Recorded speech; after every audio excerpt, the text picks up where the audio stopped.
زمونږ مولیانو څه شروع کړی دی عید میلاد النبی عید میلاد النبی الکه پته نه لګي چې دا به پیغمبر په خپل ژوند او په زندګۍ کې یو پیره کړی او که نه تلقین د میلاد النبی به یې کړی او که نه لکه زمونږ په عامو معاشره کې چې مولانو دا کار شروع کړی دی دا میلاد النبی دی دا عید میلاد النبی دی دا بل نبی دی دا بل نبی دی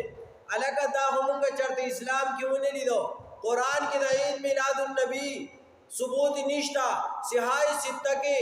د عید میلاد النبی ثبوت نشتا دا حدیث په ټولو کتابونو کې د عید میلاد النبی ثبوت نشتا او دا عرس ته عرس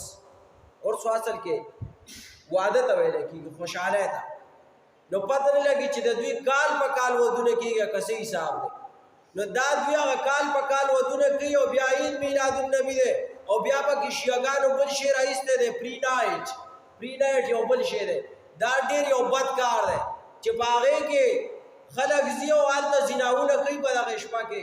څوک خویندې بوځي او څوک ښځې بوځي او څوک میندې بوځي او څوک لورانې بوځي او هلته پکې زیناونه کېږي چې د هغې زینا نه کم کس پیدا شي هغه دوی بیا خدای هغه دوی هغه رام یا هغه پوجا چې ورته کوي چې د هغې زینا نه کم سړی پیدا شي هغه دوی بیا مشري نو میلاد النبی ګوره په دین کې ثابتو نه دی میلاد النبی دا منع وهل دا بدعت ناروا ده حرام دي اوس خو نن سبا بل شان طریقه ده اوس خو پوره د آرمی فورس په شان هغه سکاؤټ په ورته کوي او پوره حساب کتاب به کوي دا بالکل حرام او ناروا دا ټول په مولیانو کې موجود دی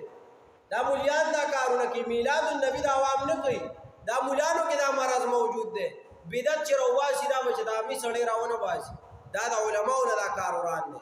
زمونږ علماو ته التجا درخواست دی چې د دې کار نه واوړی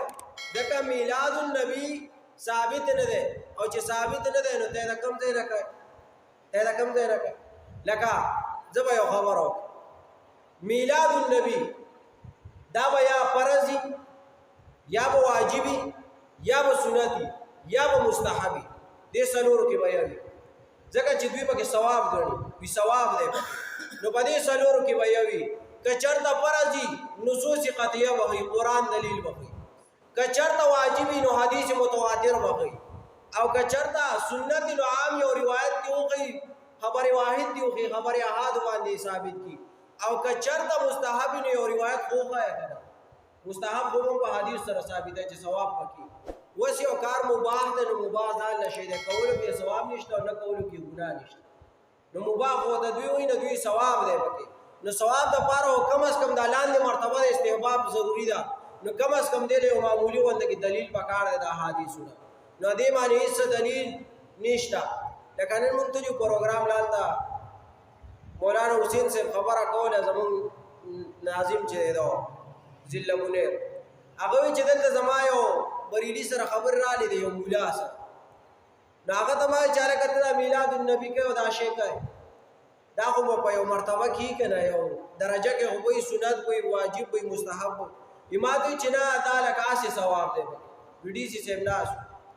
نو ما ورته وایي چې ګوره صاحبه د دې نه تپوس وکړئ چې دا دې کې ثواب دی یو دلیل خو پرې ووایه که نه وایي چې نه بس دې کې هسې ثواب دی هلکه هسې کوم دی نو ثواب راغی هسې ثوابونه موابونه نشته خامخا به دلیل ښایي دا عرسونه چې مناویږي دا د سفرې چوریګانې چې خوړلی کېږي او پخولی کېږي یا چې پری نایټ مناوهلی کېږي یا چې دا کم دا عرس مناوهلی کېږي دا بالکل شرک دی ناروا ده بدعت دی حرام دي